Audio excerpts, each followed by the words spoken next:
Coming up on this episode of Falmouth in Focus, we get a behind-the-scenes tour of the Nazca Light from its new stewards. We speak to two local authors who recently came out with a unique children's book. We sit down with the new Falmouth Fire Chief, Michael Small, and we visit the Lawrence School Career Fair to find out what piqued kids' interest this year. All this and much more on this edition of Falmouth in Focus.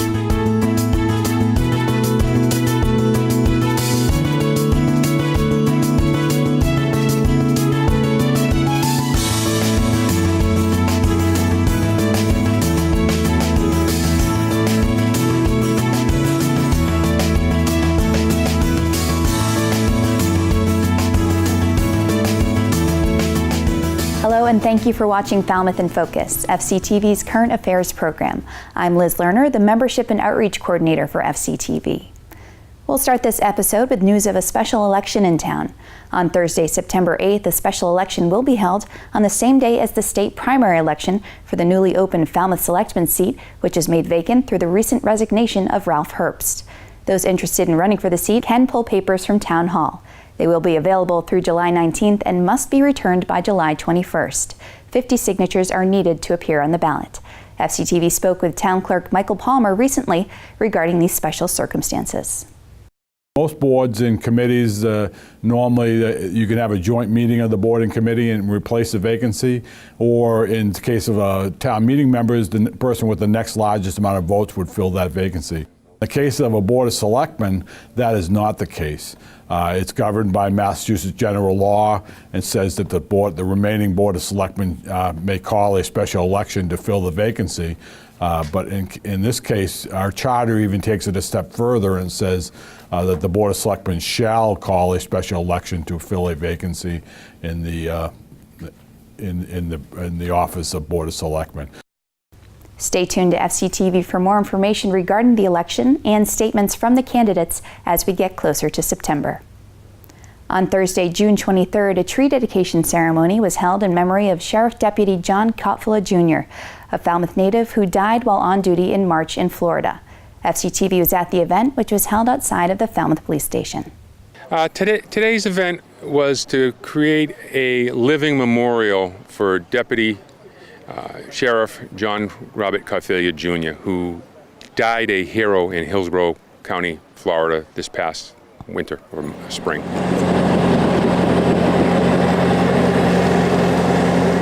Tree idea came up by Brian Dale. Came into my office several months ago when we were talking, and I know Brian very well.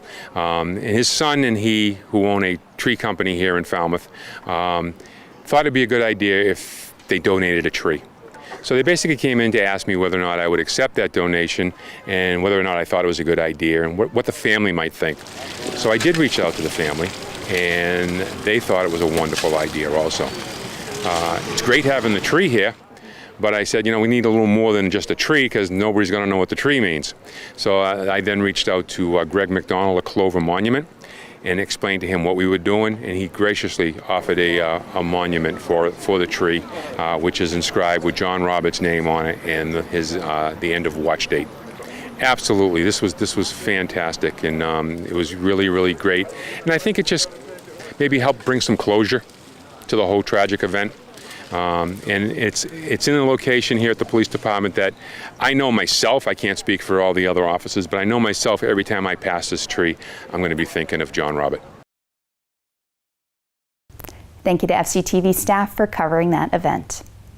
The fire department has a new fire chief, Michael Small. FCTV sat down with him recently to learn more about his background and hopes for the department. My name is Michael Small. I'm the new fire chief in Falmouth. I've been acting since the middle of January when Chief Sullivan retired and was fortunately permanently appointed on Monday night the 6th by the Board of Selectmen.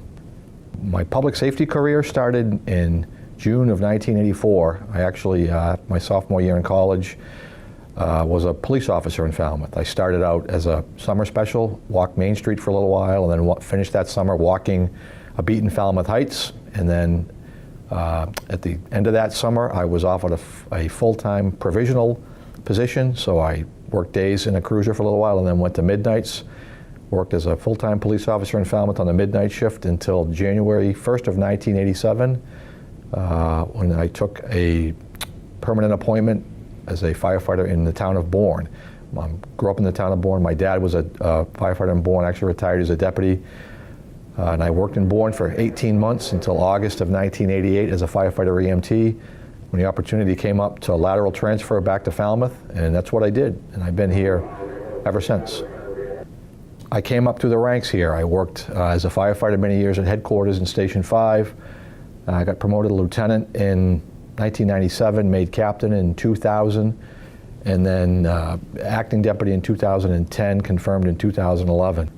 What brought me to the fire service, like I said, it's what my dad did. My dad did 36 years in Bourne. It's really all I knew, and it's really sort of all I ever really wanted to be.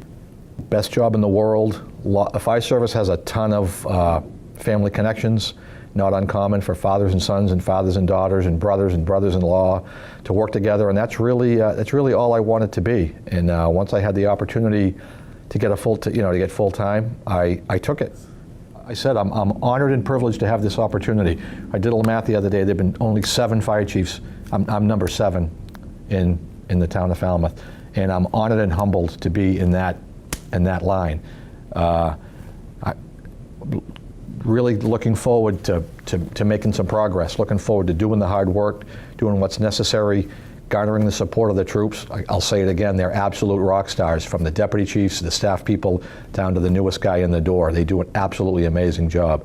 And with the continued support of the Board of Selectmen, continued support of the town manager, I'm excited. I'm reinvigorated to come to work every day in the morning, and I'm really looking forward to hopefully to working hard. And the ultimate goal is that we need to provide a high level of service to the customers out there, and it's my intention to work as hard as I can to make sure that the level of service we provide to the customers doesn't just stay the same but continues to improve. Thank you to FCTV's Jeff Wyman for that story. School may be out for the summer, but before kids left in June, a career fair was held at the Lawrence School. FCTV's Ryan Weber spoke with some of the attendees. The Lawrence School Career Fair happens every year. It's a middle school career fair designed to help middle school students start to think about, what they want to do when they're older, and what kind of classes they'd have to take in high school, and how they would go onto their path into college and career ed and things like that. So it's kind of just a way to start to plant the seeds. And it's a great opportunity for them to see what's out there and to see all the different types of careers that are available to them, and just inspire them and really inform them about what's opportunities they have for them. So it's a really great experience. We're so excited to host the career fair. It's a great opportunity for the kids to connect with some local professionals and start thinking about what they want to do when they grow up. They're not too young to start thinking about those things, and it's a really great opportunity and a great event, and I want to thank everyone who came out today. Career is probably a really cool part of Lawrence School. Like, you get to see a lot of things. You get to really think about what you're going to do for your life. So you get to go around, you get to see this majority of people that sometimes you know them, sometimes you don't, sometimes you just want to see what they can do. And you kind of learn about their jobs, and you don't really ever know what their jobs really are, but you learn through Career Day. Yeah, you get to see all this stuff happening around you, you get to learn about them, and it definitely gives you a new perspective on what you want for your career. I thought that the nursing and health science was really cool because I like helping people. I thought it was really cool that they got the doctors and some of the nurses in here to teach us more about what they're learning and what we can learn if we do their job. Dozens of businesses and organizations attended the event, which happens annually at the school. It's time now for 3 Things from Town Hall, FCTV's condensed version of the takeaways from recent municipal meetings. Selections are chosen based on community impact. The Board of Selectmen approved new rules regarding beach parking for active duty military and their families, as well as changing parking access for nonprofit and educational groups planning day trips to the beach. One is that active duty military personnel stationed in Falmouth or the Joint Base Cape Cod would be eligible to purchase a resident permit for $30 just as if they were residents of Falmouth, and then they could put that on their car as anybody else can. The second piece would be if any nonprofit, charitable, or educational organizations wanted to bring their participants to the beaches, they would apply with Mr. Hoffer, who would keep lists of those groups of the cars that were coming, inform the parking attendant that a certain number of cars were coming. They would be allowed to come that day, but there would be no handing over of a pass or a something they would allow them to come back at some other time. The selectmen affirmed the appointment of a new building commissioner, as well as filling the new position of communications administrator, who would be responsible for the management of the Consolidated Dispatch Center. In this position, Mr. Diogo will oversee the day-to-day operations of the Consolidated Communications Center. Mr. Diogo is the best qualified candidate from among several who applied for this position and who participated in a formal assessment center process.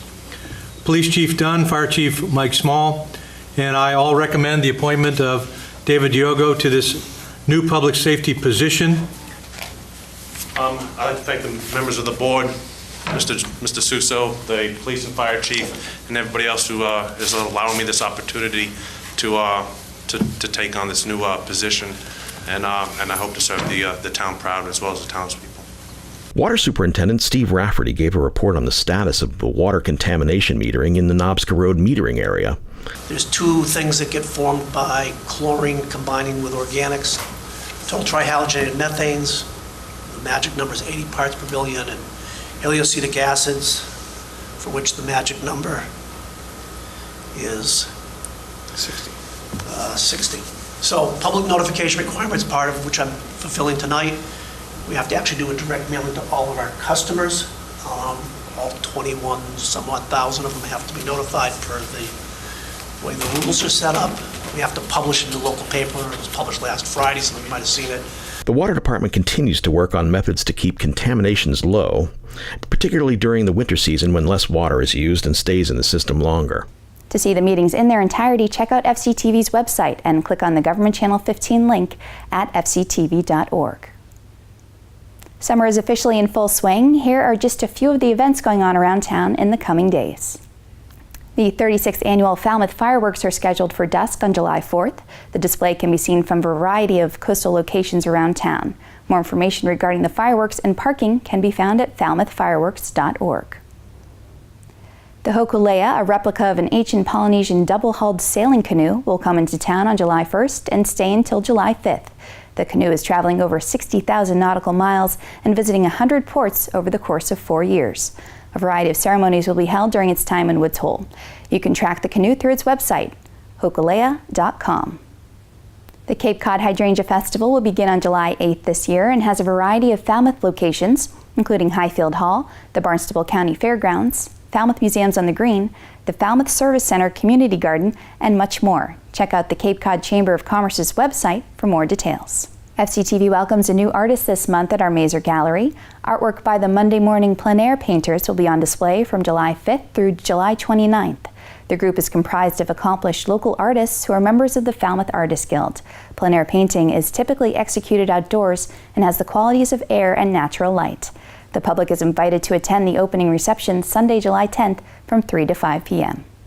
We're going to take a quick break, but when we return, we'll visit Falmouth's iconic Lighthouse, speak with 2 local authors about their new children's book, and learn about an upcoming film series in town. Stay with us.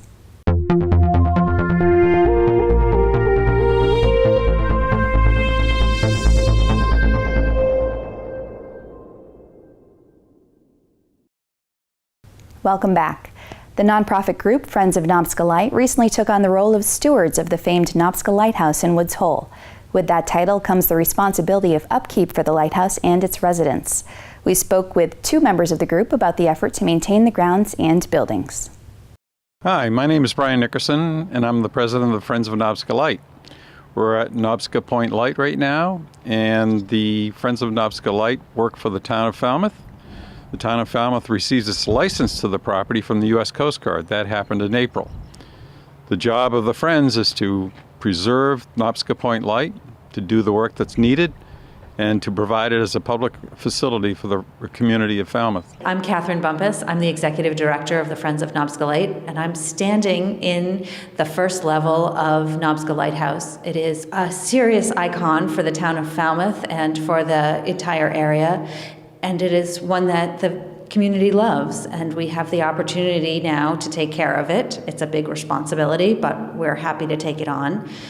We're taking on both the tower and the keepers' houses, and we'll work on both and bring them back up to better physical condition and open them to the public in a number of different ways. We're in what's called the lantern of the lighthouse now, and it houses the 1888 Fresnel lens. It's a fourth order Fresnel lens, and it has been here working and lighting the sound since 1888. It has been powered by at least whale oil, kerosene, and electricity. It may have been powered by other things too, but with the current 250 watt light bulb, it can be seen 14 miles at sea. It has a red sector to warn vessels off of the shoals in Vineyard Sound and Nantucket Sound, and operates 24 hours a day, so it blinks every 6 seconds all day long and all night. Okay, one of the big problems is the erosion that's taking place on the site. The town's already helped us with the parking lot erosion, but a more serious erosion is right here at the lighthouse itself. As you can see, the cracked concrete, and if you look beyond that, you see where it's being undermined by erosion because people walk over here. And we're concerned that eventually, if this is not dealt with, it will actually have an impact on the tower itself. And we don't need a leaning tower of Pisa in Falmouth.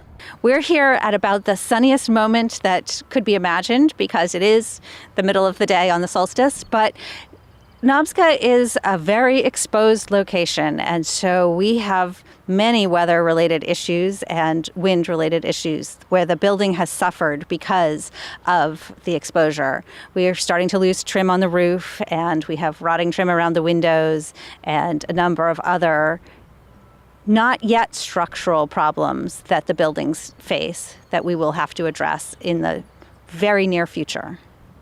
The Keeper's House that we're in right now, it was actually two buildings, one built in 1876 and the other one built in right after 1900.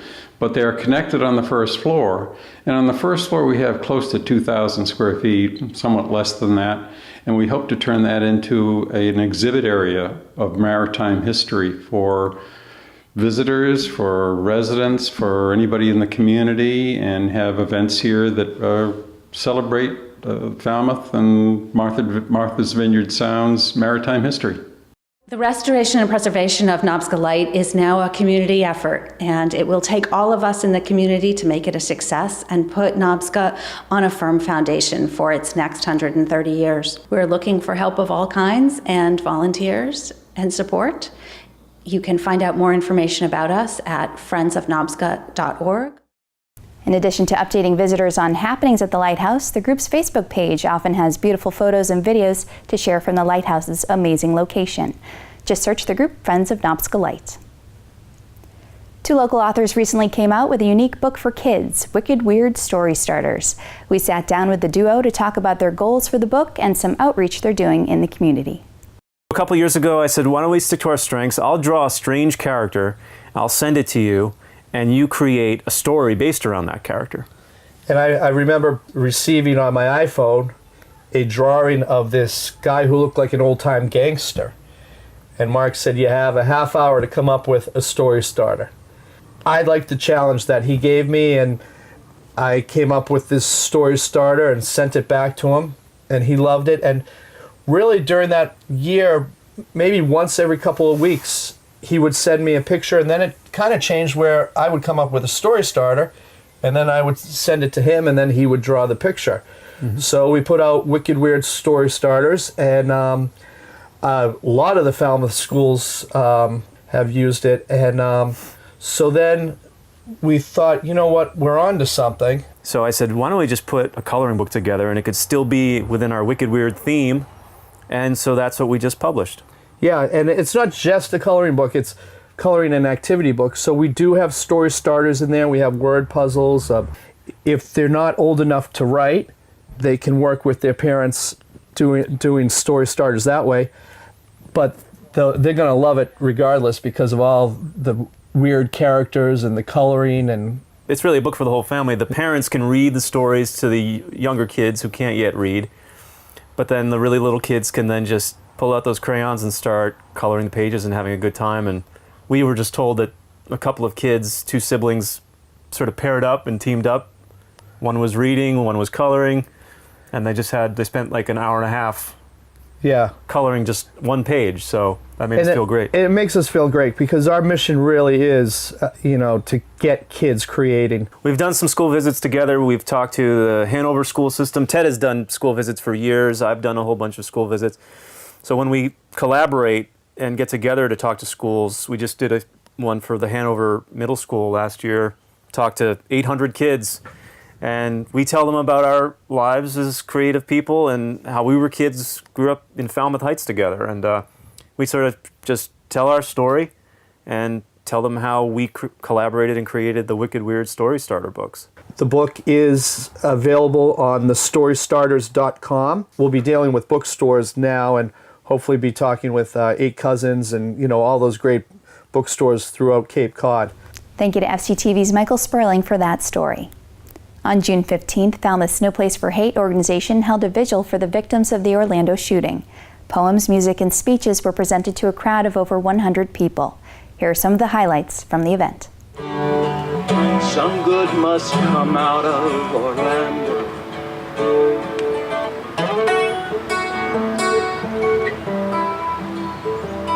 Well, it is unfortunate that we have to hold vigils, but hold them we must, as long as there is violence and tragedy in the world. People needed a place to talk about their grief. They needed a time to come together as a community.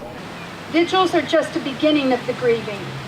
For the families of the murdered, they have been given a lifetime sentence of grief. We will find compartments for our grief and anger in order to go on living. But does this solve the violence that was there before the weapon was picked up?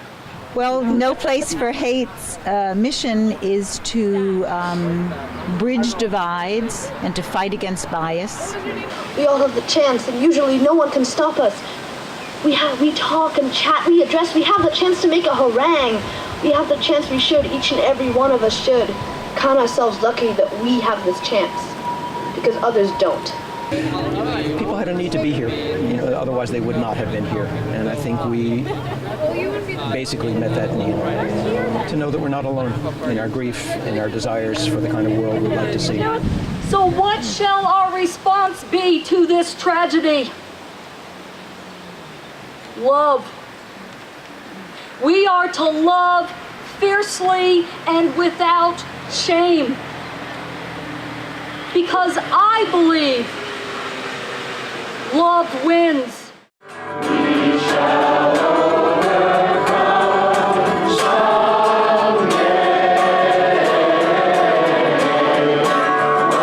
Oh, deep in my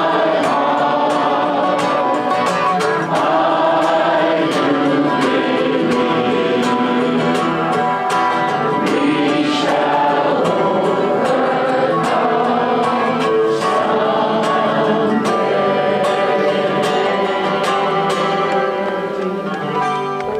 If you'd like to see the vigil in its entirety, it's currently running on Public Channel 13, available on demand on our website, fctv.org, and on our Facebook page.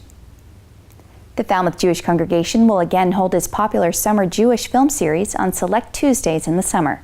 FCTV spoke with Pamela Rothstein about what to expect this year. The Falmouth Jewish Congregation has run a summer Jewish film festival or film series now for probably 8 or 9 years. So this year's season, it's as always is on Tuesdays with 2 screenings now, one at 2 o'clock in the afternoon and one at 7:30. So you have your choice of an evening or a daytime screening. The season opens with a really fun comedy mystery from Argentina entitled How to Win Enemies.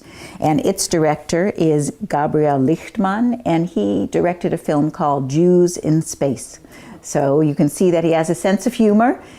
Then we have a film that showed briefly on the Cape, but I decided to bring it because it's a very good film. It's Remember, with the actors Martin Landau and Christopher Plummer. It is a film that is based on a story about a Holocaust survivor who's in a senior home, has no mobility, and he is determined to find the Nazi who is responsible for the death of his family. I'm excited about showing a double feature documentary evening. I couldn't resist putting them both in, and they have a food connection. The first film is entitled Breakfast at Ina's, and it is a documentary about a woman named Ina Pinkney and the restaurant that she ran in Chicago, a very popular restaurant called Ina's. And you're going to get to meet Ina if you come to either one of those screenings. The second documentary of the evening is entitled In Search of Israeli Cuisine. The screening on August 2nd is a very special one. It's a documentary entitled Bessa, the Promise, and it shows the efforts of an American photographer who became fascinated with the stories of Muslims who rescued Jews. And as a special aspect of that film, from sometime in mid-July through August, we will be exhibiting the photographs of Norman Gershman. On August 9th, we have our Israeli feature film of the season, which is entitled Wedding Doll. It is set in a provincial town in the Negev, which I like because it shows an aspect of, say, daily, ordinary Israeli life, not in the big cities. The final film in the series on August 16th is Rabin in His Own Words, a moving documentary about Israeli Prime Minister and Nobel Peace Laureate Yitzhak Rabin, who's honoring the 20th anniversary of his assassination. The film series has always been intended and always open to non-members. It's meant as a community event. We love having that mix of people here. More information about the film series can be found on the congregation's website, falmouthjewish.org. We're going to take a quick break, but when we come back, Troy brings us a look behind the scenes at our beach department.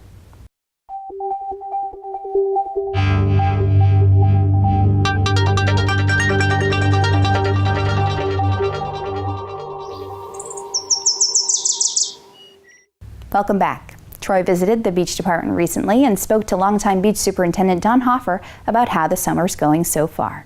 Thanks, Liz. Well, we're here at the Ellen Mitchell Bathhouse at Surf Drive Beach. We came to get our beach stickers today and thought we'd check in with Don Hoffer, the superintendent of beaches, and maybe just check in with some folks here on the beach to see how the summer's going here in Falmouth. So, Don, for 16 years you've been in a leadership role here at the beaches, and here early before the season starts, and then after it ends, getting everything set up and motivating a new crop of young people every year. So what's exciting and new for Beaches 2016? Well, we have a lot of new people. We have we completely renewed our sticker sales with 4 young ladies, brand new, and we have 1 new lady that helps us count money. We've gone to credit cards at Surf Drive for the first time, and eventually we're supposed to go to credit cards at Old Silver. That hasn't happened yet. Had a banner day yesterday. I bought 13,000 president stickers, and we're up to almost 10,000 right now. We're still in the high 9,000s. Another thing that I'm pretty proud of is the fact that we have all of our beaches are now handicap accessible. We have new ramps, and the final thing is this winter we were able to replace all 8 stairs at the Falmouth Heights. So, Don, your career with the beaches started as a volunteer, 8 years on the beach committee. That's correct. Working with the legendary Ellen Mitchell. You've been on this in this position for 16 years. Now, this is all after a very successful career as an officer, retiring as a captain in the United States Coast Guard. That's true. So this could be a time when you just relax and go on the beach yourself, but you continue to give of your time to this community and to the beaches to preserve this jewel. What is it that motivates you to continue? I guess it's the idea of having something to do every day that's productive. The kids, they keep you hopping, keep you young. A lot of people say I should step down, and I'm sure that whoever replaces me will do things a lot more electronically than I do. The kids will keep you up to date, They sure will. Well, I'll tell you, thanks for all you do to not only keep the beaches clean and vibrant, but to keep Falmouth the community that it is. Well, thank you. Thank you. Thank you, Troy. We're always thrilled to see residents use their smartphones to record images around town, just like Troy did, and we want your input too. Become a part of Falmouth in Focus and send us your photos and videos to liz@fctv.org or use the hashtag MyFalmouth and Falmouth in Focus to be featured on the show. Thank you to the great footage from our most recent contributors. We're going to end this episode with some drone footage from the last day of school for Falmouth High School students. Congratulations to the recent graduates and happy summer to all. Thank you for joining us for this episode of Falmouth in Focus. We'll see you next time.